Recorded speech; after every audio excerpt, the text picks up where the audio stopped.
Hello, जय हिंद बच्चों। मैं विकास उमराव एक बार वेलकम करता हूं आपके अपने इस यूट्यूब चैनल मैथ बाय विकास उमराव में।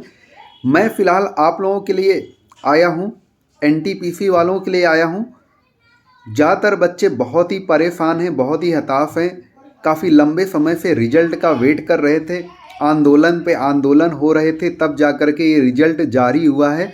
और फ़िलहाल सब के सब बच्चे इस रिजल्ट के खिलाफ भी हैं, खिलाफ होना भी चाहिए, क्योंकि जो सरकार ने बोला था कि वैकेंसी का 20 गुना जा कर के बच्चों का मेंस के लिए सिलेक्शन होगा, लेकिन यहाँ पर सिर्फ 3 से 4 गुना बच्चों को लिया गया है। और ये किस आधार पे लिया गया है, ये एक बहुत ही बड़ी कह सकते हैं गड़बड़ी है। पहली बार ऐसा हुआ है। एक तो नॉर्मलाइजेशन की वजह से कट ऑफ इतना हाई हो गया है, जो इसके पहले कभी नहीं हुआ है।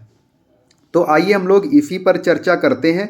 और इस समय देखा होगा आप लोगों ने, जगह जगह प्रोटेस्ट हो रहा है। आज ट्विटर पे भी ट्रेंड कराया गया एनटीपीसी रिजल्ट स्कैम के बारे में।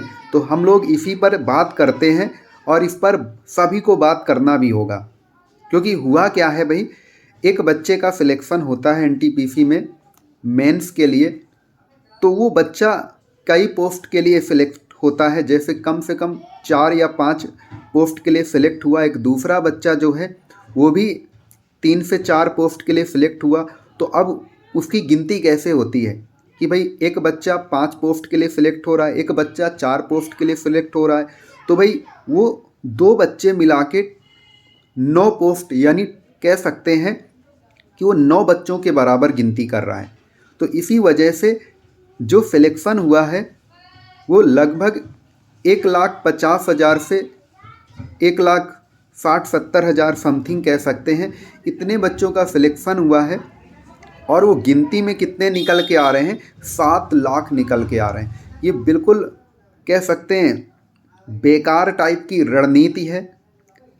तो फिलहाल इसी पर प्रोटेस्ट ज़रूरी बनता है भाई, क्योंकि कह सकते हैं 2019 पे वैकेंसी निकाली गई, 2020 भी बीत गया, इसके बाद 2021 में कहीं जा कर के एग्ज़ाम होता है, और इसके बाद 2022 में इसका रिजल्ट जारी होता है। तो एक बच्चे का कम से कम 4 से 5 साल लगभग बर्बाद होता दिख रहा है।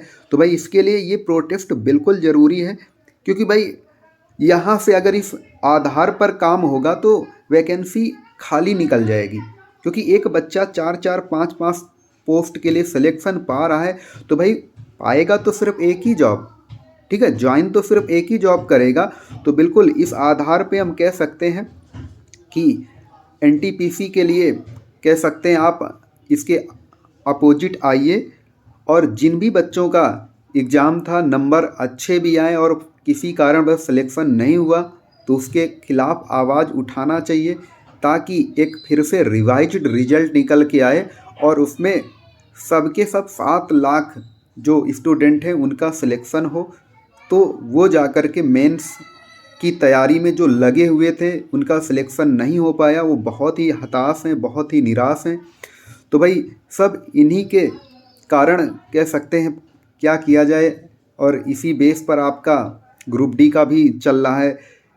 अब 23 फरवरी को एग्ज़ाम शुरू हो पाते हैं या नहीं हो पाते हैं, तो बच्चा बहुत परेशान है कह सकते हैं, ठीक है ना। तो इसी चीज़ को देखते हुए जगह जगह प्रोटेस्ट जारी है, जो कह सकते हैं ऑनलाइन के माध्यम से सभी चैनल वाले प्रोटेस्ट कर रहे हैं। अभी एक डेट फिक्स करके एक कह सकते हैं ऑनलाइन आंदोलन शुरू होगा, और जैसा कि उसका आगाज़ आज से ही पता चल गया, क्योंकि ट्विटर पे ये ट्रेंडिंग में था, ये थोड़े समय के लिए नंबर 2 तक भी गया था।